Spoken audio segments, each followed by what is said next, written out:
Saya rasa tak ada satu pun kitchen cabinet company yang sempurna. Tapi, Assalamualaikum. Nama saya Puan Nohayati. Ini suami saya, Cik Muhammad Nasri. Sekarang ni rumah kami berada di Sirih Residen Lembah Sirih, Kota Baru, Kelantan. Macam mana saya kenal Anne Alumik? Sebab saya tak tahu nak tanya siapa-siapa, jadi saya pergi ke social media. Macam ramai orang lain. So, saya jumpa dekat Instagram dan saya tengok presentation rumah kabinet yang buat tu, hasil kerja dia nampak sangat baik. Kerjasama okey lah, sebab saya kena kata ini pengalaman saya yang kedua bekerjasama buat kabinet.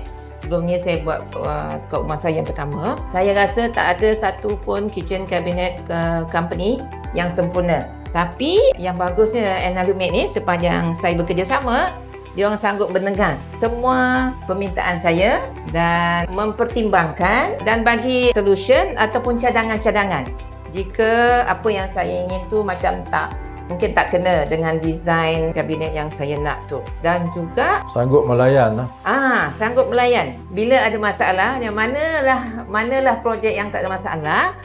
Yang saya sangat kagum dan Fatihah dan Cik Nas sendiri sebenarnya sanggup layan saya sampai ke sudah. Alhamdulillah. Itu saya sangat puji. Hingga titik terakhir.